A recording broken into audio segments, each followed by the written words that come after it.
Welcome, everybody. Thank you so much for joining me today. It is another DEI Thursday, but it is very special in several ways. Number one, number one, we have Mr. John Graham with us today, and I love John. Let me tell. First of all, Hey there. he calls me Sister Hayward. So, Sister Hayward. Yes. but this is also the kickoff to. Oops, Sister Hayward. sorry about that. This is the kickoff for the virtual summit, Equitable Workplace, Creating the Future of Work. We always talk about future work being technology based, but to me, the future of work is already here and it's about equity. And we're starting off with John because he has written this fantastic book called Plantation Theory. Now, I'm going to tell y'all a secret that I didn't even tell John yet. He knows I'm from South Carolina. I'm sitting in South Carolina in a subdivision that starts with the word plantation. I want you to imagine that. So, welcome to America. So, Ah, John, we're going to get into this really good in the next 30 minutes because I want to first have you introduce yourself to everybody that's watching and listening today. absolutely. Well, Michelle, it's a pleasure to be with you.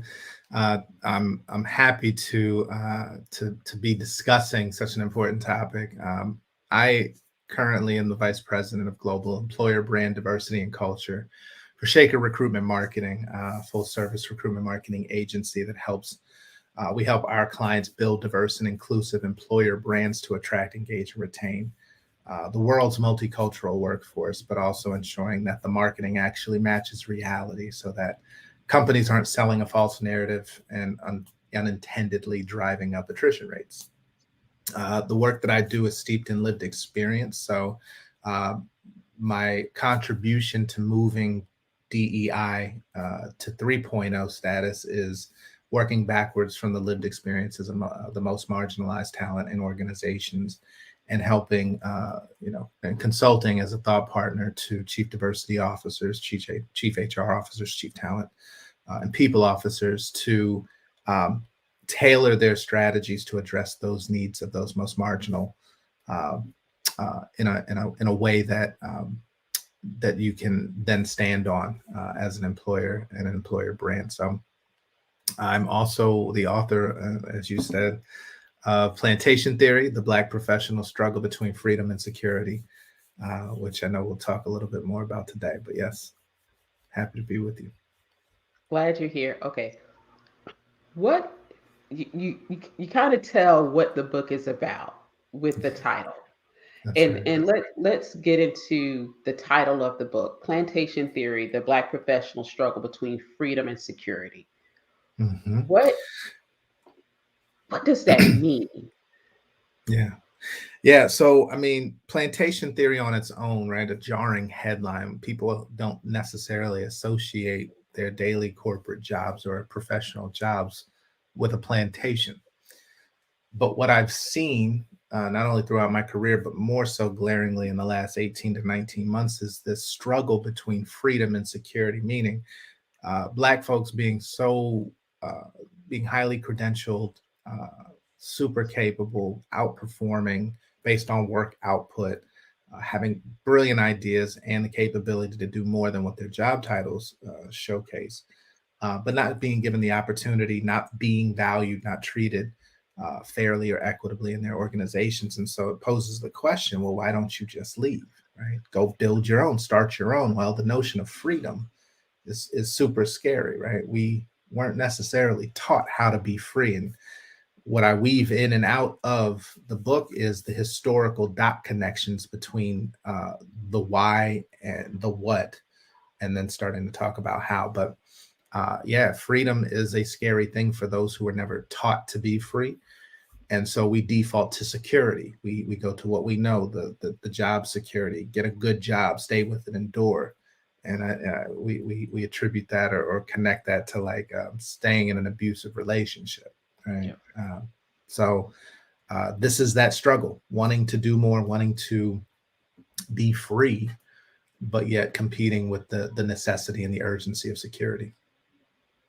So as we talk about the corporate struggle for Black people, have you found that where we are in DEI, employers are still surprised about the experiences that Black employees are experiencing in their workplaces? Yeah, I'll say in aggregate, no, but when it gets down to their specific organization, I see a lot of clients who are like surprised or shocked by some of the things that we uncover through our approach. And that's, I think that speaks to a bigger challenge of the power dominant group not being exposed to the lived experiences of marginalized people because they don't have to be, right? Yeah. They live in largely homogenous communities. Their networks are largely homogenous. Their entertainment, their religious experiences, sports, all of these things, right? Um, don't lend themselves to the experiences of those that don't look like them. And so when you see that uncovered in an organization where they believe is doing well in some of these areas, well, you start to realize they never stop to ask better questions and really examine what the lived experience is. Are they also tracking maybe more metrics and numbers to a degree than they are Mm. actual incidences or recurring patterns in their organizations? Mm-hmm. Certain metrics, right? So depending on where an organization is in their maturity, right, in DEI, you have metrics in place. A lot of times they're representation based, right? Are we increasing diverse talent numbers over time? Um, you're starting to see companies look at tracking the reduction of attrition, right? Are we maintaining or retaining the talent we have? What I'm not seeing is those exit interview data points, those employee relations complaint data points being used actively as a metric that's driving strategy. They know of that data. They're aware of it. Is it incorporated into their public or transparent or widely socialized strategies? I'm not seeing that. Very, very interesting. Mm-hmm. So let's go back to the actual lived experience of Black people in corporate America, and Sure. let's talk about that for a bit. And what are Mm-hmm. some of the recurring incidents or behaviors or things they're encountering Mm. that surprise employers that is continuous in their Yeah. organization? Yeah, great question. I mean, I highlight a bunch of these in the book, but I think in general, let me start with a higher framework here. So if we were to say in the last 18 to 19 months, if you look at most of the companies that have put out commitment statements of change, allocated resource, headcount, dollars to organizations, built relationships with HBCUs, all of these activities that they've embarked on, if you were to ask Black folks at those same companies, have they seen a change in their daily lived experience? The answer is still resoundingly no. So, what haven't they seen a change in? They still find themselves the only ones in meetings that look like them. There may have been some incremental change in leadership, elevating a few folks in non P&L responsible roles, right? So, supportive or administrative roles. Um, the daily slights, the microaggressive management, the emails with, microaggressive or macroaggressive tones, um, being excluded from meetings that they should be, not getting the performance review outcomes that would be commensurate with their work outputs.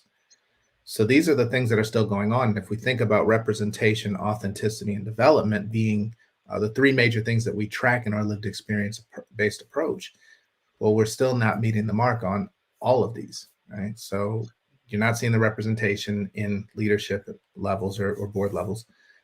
You're still not you're still finding that it's hard to be your authentic self without repercussion, right? Code switching, the reduction of threat perception amongst power dominant culture, suppressing ethnicity, changing hairstyle, like all of these things are still a daily reality. And then development opportunities are still scarce, right? Not having a clear path forward for career development, not being given insider information or valuable information through access to informal networks, right? Where most critical information on success norms, the unspoken or unwritten rules of advancement and leadership culture are translated or transmitted. So these are the things that still aren't being done, that we have opportunity to address. I absolutely agree. I remember years ago talking to an engineer who was working on a very specialized project, only one in his department, Mm, working with a whole other teams, very specialized young black guy. And the organization was bringing in training in what he was doing on this particular project. mm, He did not get invited to training. He even asked to attend. And it's like, oh, well, you don't need to go. But he was the only one in his group, in his function, that was actually doing the work. And he mhm. ended up taking the opportunity, repositioning himself, right, with that experience that was so unique with his skill set, and found Mhm. another employer. Well, guess what?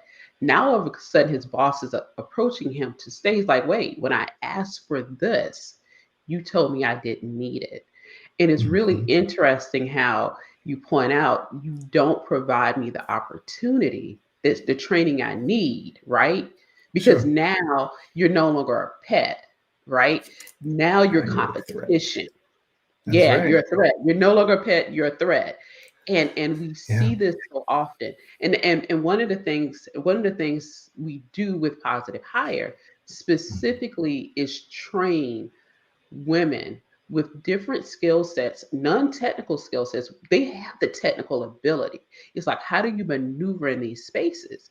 And That's literally right. taking a 1 hour webinar, like 40, 60 minutes, 75 minutes, and they're able to reposition themselves, write things differently, and get the Mm. promotion or the new job.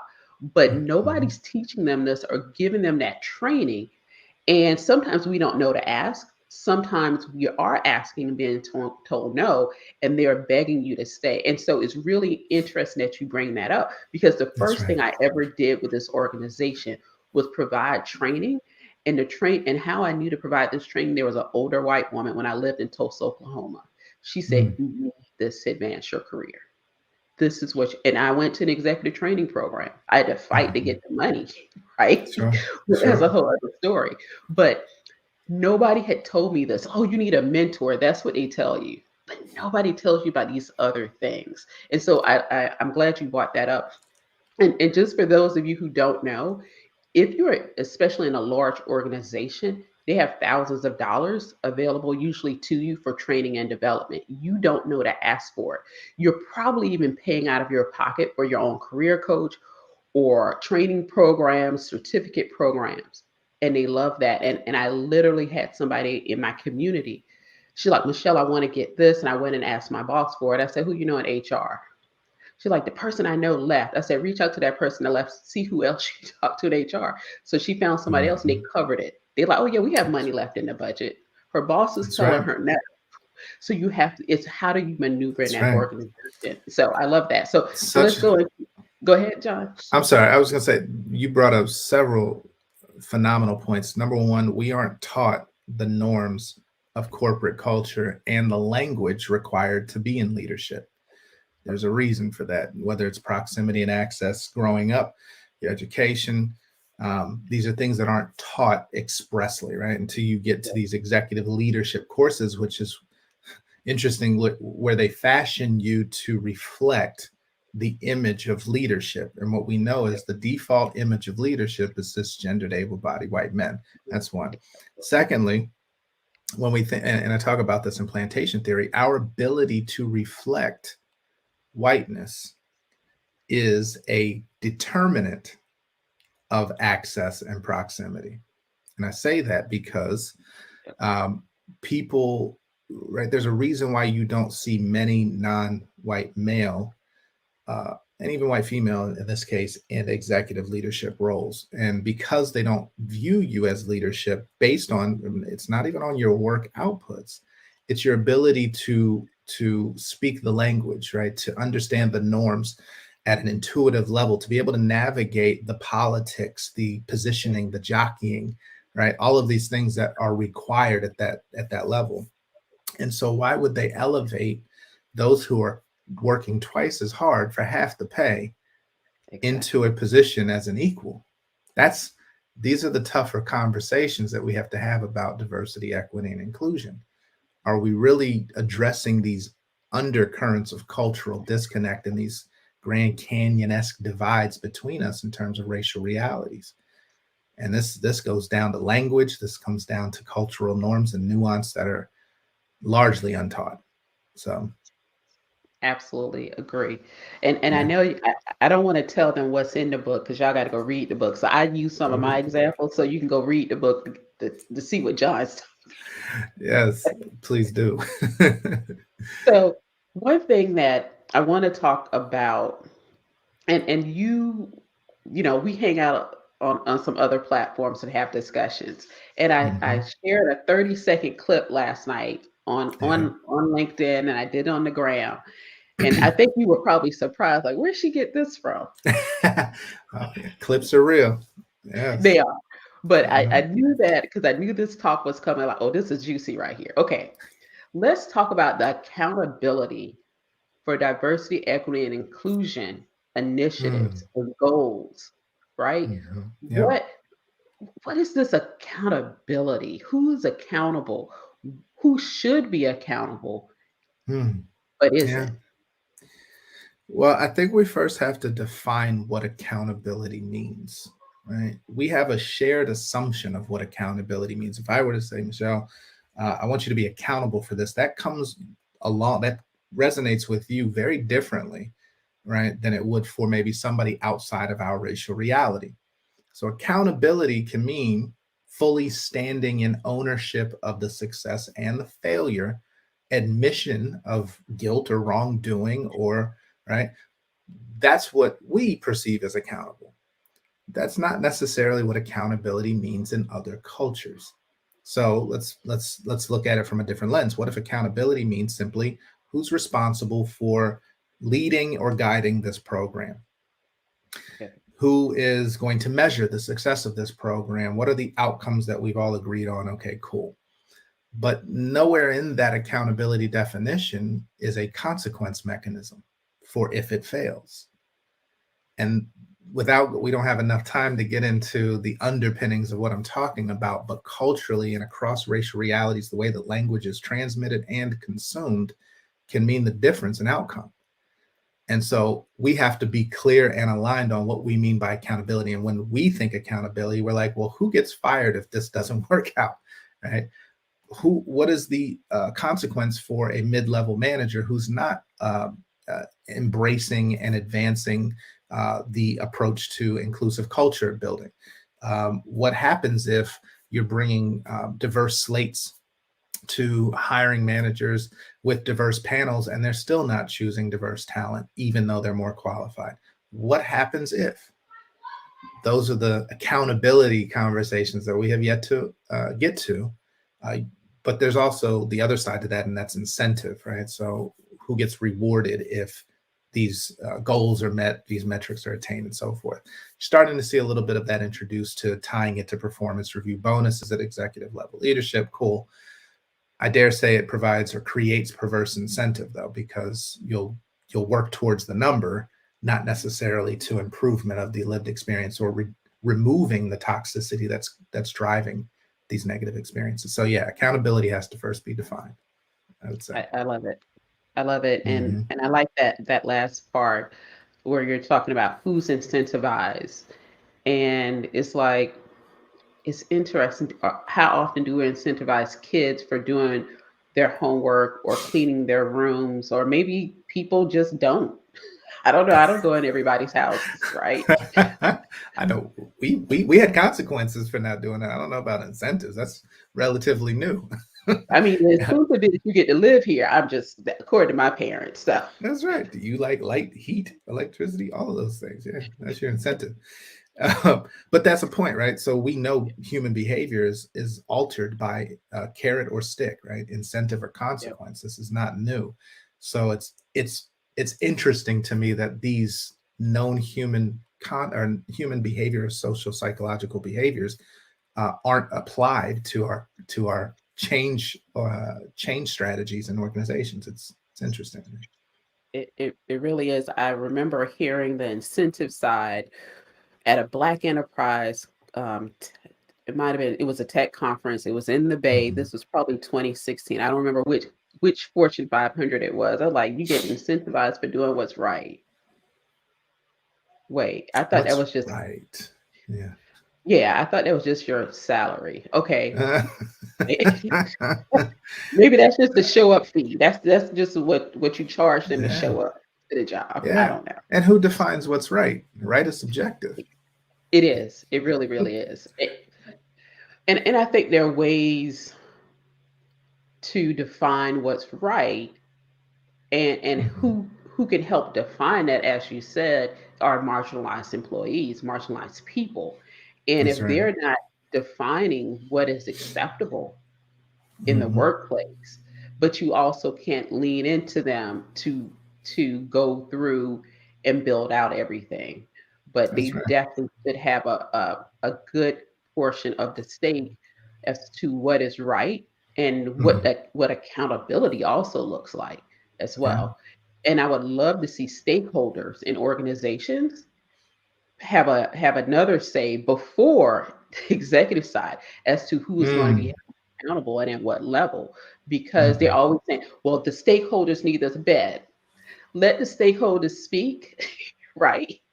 And see what they have a say and what they're going to point towards as to Hmm. who's to be held accountable, and what those goals should look like. So, That's but let's absolutely right. so I like, yeah, you dish everything down. We need to push stuff back up because, Yeah. yeah, Well, you can't define an outcome for somebody without ever incorporating or including their lived experience in the conversation, right? And that's largely what we've seen happen is the DEI initiatives are initiated at the top of the organization, yep, typically by those most entitled, privileged, and status. Done research and brought in data to inform, hired chief diversity officer, cool. But when we actually talk about what are those daily lived experiences, that never enters the conversation. So what you end up getting is a strategy that is designed to cover all, right? When I ask, one of the most critical questions in any client interface around DEI is, who are the intended beneficiaries of your work? And you'd be surprised how often that question doesn't get asked, because their answer would be everybody. But I'm like, everybody's now marginalized. So if we're creating solutions for everybody, who are we actually creating solutions for? Nobody. And so now we have to ask ourselves, are we committed to solutions, or are we committed to activity?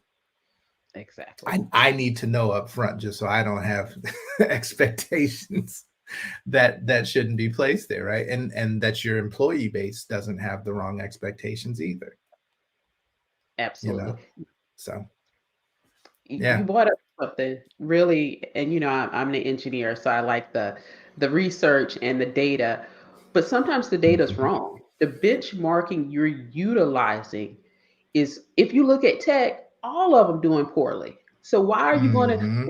Well, they have 1.2% Black employees. We have 1.5. Well, y'all, but the area you live in is 13%. Let's really talk about why only Mhm. tech companies are the only ones that can find. It's a pipeline problem. Let's look. Have you looked at your exit interviews, going back to what you're saying? Sometimes the data is so flawed and has so many Mhm. biases built in, you cannot utilize it. You're going to That's have to right. go out and find new benchmarks to go with. That's So, exactly right. Exactly right. One of the things I do in the book, in the last chapter, is I pose a series of questions, checklist questions for executives, but also questions for recruiters, in this effort to encourage better questions. Um, and you'd be surprised on what kind of response I get from those questions in that book, right? Like, um, how many people are like, I never would have thought to ask these questions.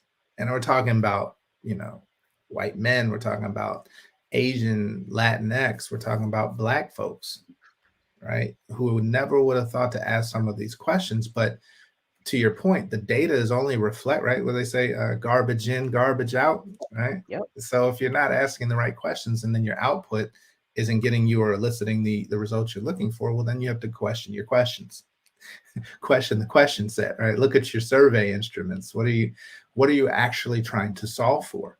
And are the tools that you're using the right tools to address or get at that information?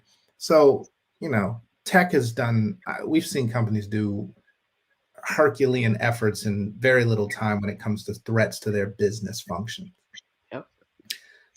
It's not a capability question at all anymore. We're at a willingness stage. What are you willing to do? If you're only interested in the bare minimum to stay in legal compliance, okay, well, that's what we've seen for the last 57 years. But at this point, candidates see through it, existing employees see through it. Attrition rates are spiking right now, especially across Black talent pools. Uh, and the questions that are being asked at the recruitment stage, they're opting out because they're seeing the signals at first point of contact that this isn't a place where I'm going to be valued, just based on the cultural competency or cultural intelligence levels of recruiters. Yep. So we've got some work to do beyond just the activity commitments and looking at real solutions that actually benefit those you're intending to benefit. John, absolutely, absolutely agree. So, for those of you who are interested in John's book, so John, one Yes. question I have, because it's about me, right? This book is about me. So Yep. I have the book. It's autographed. I got mine autographed. Yes, you did. But Yes, you who did. is this book really for? Like, who is, because you said there's a Mm. list of questions Hmm. for certain people. Who is this book really Yeah. for? It's interesting. My editor asked me that too, uh, and my publisher, and they were like, who's your target audience? And I said I didn't want to write it specifically for one audience, but here are the few. It's for the Black HBCU student, freshman level or senior level, thinking about what major they're going to choose or what career path they're about to embark on. It's to give them the crystal ball to lay out the road ahead of them as they're going to experience that nobody is telling them in their coursework. It's to give them the talk that we didn't get before we entered corporate to know what we were going to experience on a daily basis. It's to help them to ask or at least evaluate the relationship of a corporate job differently than the premise we've been sold historically, right? Go to school, get your degree, get a good job, work 30 years, retire, and die. You have more access to information and network than anyone in the history of human civilization at this point, so you can make better decisions. Conversely, it's for the pedigreed B school student who is going to be tapped as the next titan of industry to give them a perspective that they've never had based on proximity, environment, exposure.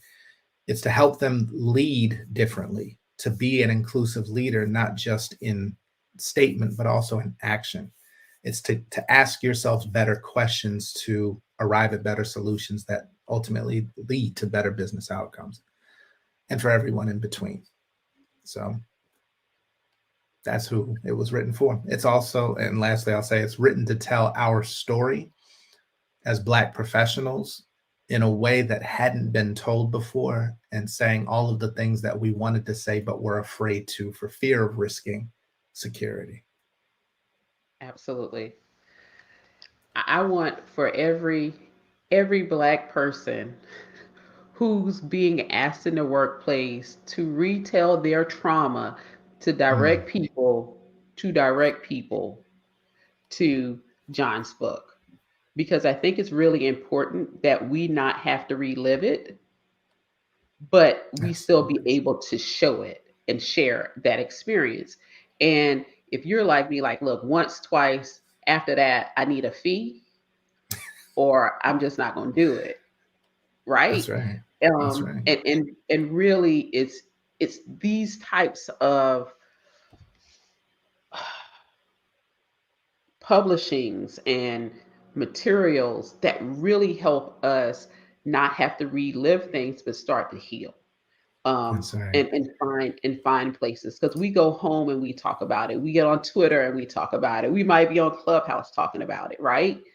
But the ability to heal through what we experience is truly important, especially if we're not having to live it and tell it in the same place.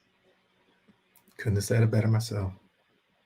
So, John, any final words for those joining us today? Other than thank you again for the space, the platform, and the opportunity to just connect with you. Always a pleasure, Michelle, and those a positive hire. Anybody listening, certainly visit plantationtheory.com. Get your copy. I'd be happy to sign it as well if you want to drop me a note on LinkedIn and let me know you did so. Uh, uh, that way, and then also, I mean, what I encourage people all the time after any of these conversations is start asking better questions, right? If we're not seeing the outcomes that are desirable, well, let's look at what questions are being asked and really start to push our leadership uh, into into action that's beneficial for those who are it's intended to be. So thank you. You're very welcome, John. Thank you so much for joining me. Everybody, this is why I had John kick off the Equitable Workplace Virtual Summit, because it ain't equitable yet. It's a lot of work to do. These stories are not old, they are present day. And we need that accountability kicked into high gear sooner, like 2019 sooner than later. So, John, thank you again. Everybody, have a great day, and we will talk to you later. Take care.